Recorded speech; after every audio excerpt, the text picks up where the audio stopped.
Hey Brett, Hey, what? what are we doing? We are sitting with the chickens on a Memorial Day Monday because that's just what you do. Why not, right? Why not? That's right. So, we've worked very hard over this weekend and the chickens had their first night in their new home yesterday. So, we've done a few little extra bits in here today. And we've thought, you know what, it's calm, it's warm, it's been really hot today. And what do? Well, we're in the shade for one. It's nice and cool back here. Yeah, it is. Which is kind of nice because when you go into the sun elsewhere, it's pretty warm. You know, I think we were in the car earlier today, I think it said 90 degrees. So, it's warm and toasty today, but there's a nice breeze, so it's not too bad. Chicken swing.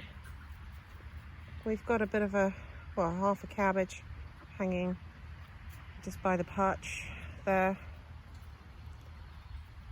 They do like a cabbage. They do like a cabbage. We did have to put them into the coop last night because I think they were all a bit disorientated. We came out at sunset to check that they'd all gone in, and they were all just kind of standing in a group by the gate to the run, not really sure what to do. So we put them in the coop last night, and I suspect we might have to do it again tonight. Quite possibly. You know, their eyesight is very poor in the dark. There is a light in the coop. I don't know if you'll be able to see it. It's not coming up on the video, but there is actually a light inside the coop so that when it starts to get dark they can head in towards the light. But head into the light, that sounds... It does sound a little bit... That sounds a little dramatic. Head towards the light. But I think they're just getting used to their new surroundings. And yeah, they did have a relatively limited space available to them before in their run, and then all of a sudden we plopped them into this big huge run, and I think it's just a case they didn't quite know what to do with themselves. I think you're right. So it just takes a little bit of time for them to acclimate, I think, and to you know, just get used to it and to let it feel like home to them. Then I think they'll get out and explore, you know, towards this end a little bit further out. There's still another 10 feet this way to the left of us. This is the compost or wood chip pile, and then the gate.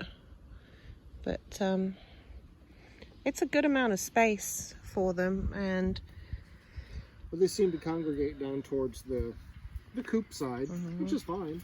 Once they've got used to this run, we'll probably let them out into the netted area as well. But right now we have to keep reminding ourselves that they're still only less than 3 months old. So it's they're still babies, really. Yeah. You know, they're not laying eggs yet.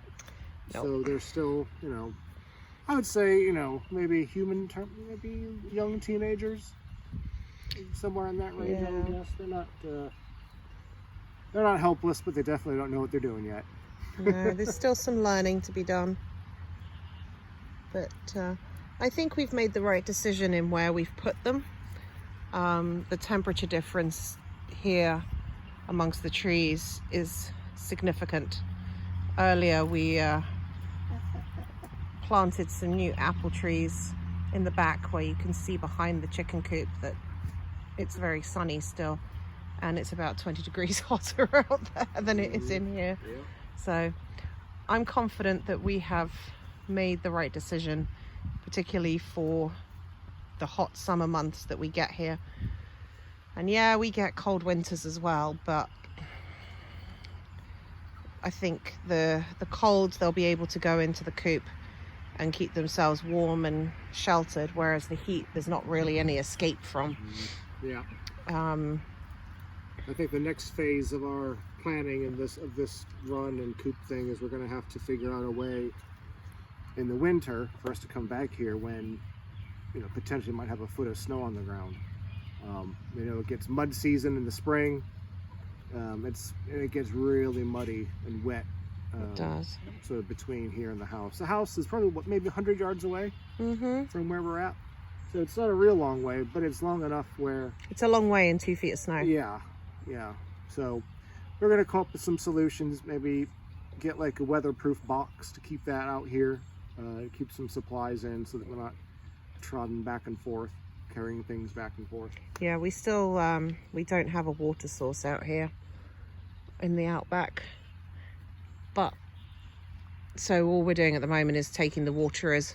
When the chickens go to bed, we take the waterers back to the house, and then we'll bring them the waterers back filled up in the morning, because when they're in the coop we don't have to worry about that.